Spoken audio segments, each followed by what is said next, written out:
Bonjour à tous, on se retrouve en Allemagne, on a traversé le Rhin à l'occasion du 80e anniversaire de la libération de l'Alsace et sa région. On se retrouve à Reichstadt. Reichstadt, lieu stratégique pour les Alliés, où ils ont jugé les commandants et personnels des camps de concentration alentours pour crimes de guerre, crimes contre l'humanité, torture et actes de barbarie. Et c'est dans ce château qui se trouve juste derrière moi qu'ont eu lieu ces différents procès. Ces procès qui ont été très importants, qui ont permis de se documenter sur ce qui s'est passé dans les camps de concentration. Mais pour mieux comprendre ça, on va rejoindre Oliver. Oliver, il est archiviste à la ville de Rastatt et il nous attend dans les jardins. On y va.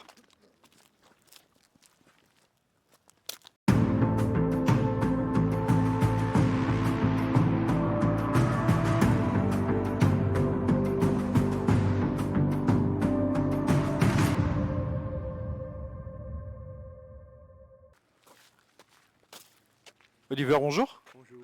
Vous êtes archiviste à la ville de Rastatt Oui, et nous on est là exprès pour lui, pour ce château. Où on va d'abord parler peut-être un petit peu de l'histoire de Rastatt au début XXe siècle. oui, Rastatt c'était un petit village comme 1700. À 1700, le margrave Louis Guillaume a fondé la cité et a construit le château. Nous avons dit Petit Versailles. Et dans le 19e siècle, Rastatt c'était une cité militaire. Et il y a la révolution allemande en 1848 et 49 en Rastatt. C'était un la tribunal va au Rastatt parce qu'il était un mémorial pour les Allemands pour la lutte pour la liberté que les Allemands avaient fait dans le 19e siècle à Rastatt. Il a dit, les Français, que les Allemands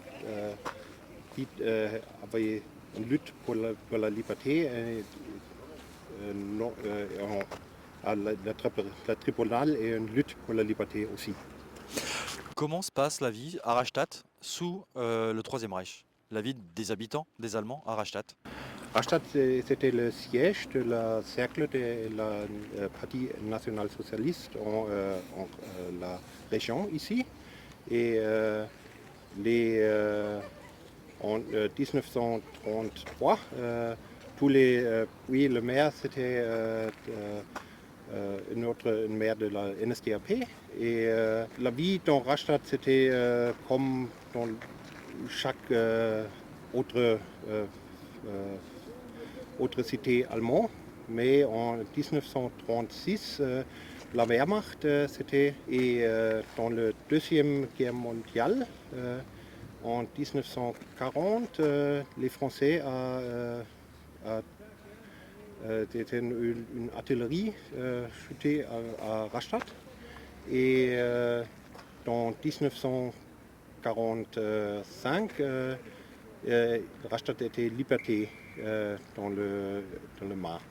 La France occupe la région de Rastatt, les Alliés se divisent, une partie de l'Allemagne, et vont avoir lieu ici des procès en parallèle de ceux qui auront lieu à Nuremberg. Ils ont lieu dans ce château. Qu'est-ce qui s'est passé à l'après-guerre ici à Rastatt? Les procès a été à Rastatt pendant comme en 1946. Et en Rastatt, c'était très grand parce que le peuple de Rastatt a été informé pour les procès et a été les cartes de visite pour les procès pour voir que la liberté est arrivée en Allemagne et il y a justice en Allemagne. Qui a été jugé ici à Rastatt? Euh, Ce sont ce sont les procès contre les commandants et les laboureurs des camps de concentration en Allemagne. On a sont de l'occupation française, n'est pas de dans la France. Dans les procès contre le peuple allemand en France, c'était en Strasbourg. Aujourd'hui, le château il est visitable. Qu'est-ce qu'on peut y voir ici? Aujourd'hui, c'était un château, c'était deux musées. C'était un musée de la liberté pour les révolutions en Allemagne et un musée pour l'histoire de la guerre jusqu'à la Première Guerre mondiale. Le château est le seul château en Rhin ici qui n'est pas détruit dans aucune guerre. Est-ce qu'il y a des expositions qui traitent de cette période aujourd'hui sur Rastatt? Pas dans le château, mais dans le musée de la ville de la Rastatt. C'était une petite exposition pour le Troisième Reich en Rastatt. Vous pouvez nous y emmener? Oui. On y va? Oui. On est parti alors. Comme ça on y va. Alors Oliver, où sommes-nous là?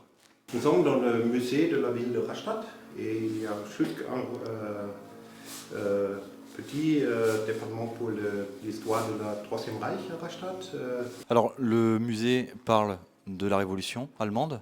On traverse dans le musée, comme on a vu tout à l'heure, toutes les époques. Et ici, on traite vraiment le Troisième Reich à Rastatt, c'est ça? C'était la mairie au Troisième Reich et c'était le Bahnhofstraße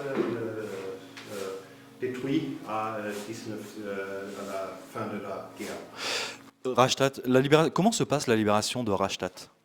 La libération de Rastatt commence dans le mois de mars 1945 par les troupes américaines et françaises qui par le nord, par Karlsruhe.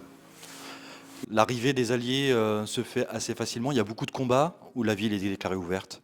Non, il était combat en Rastatt, il était une troupe SS en Rastatt et les soldats SS sont chutés dans la cité.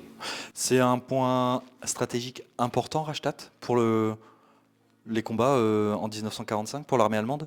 Rastatt était important pour la guerre parce que c'était le seul point pour le chemin de fer devant de la rivière Murg ici. Dernière question, je vois ce cadre-là. Est-ce que vous pouvez nous en parler?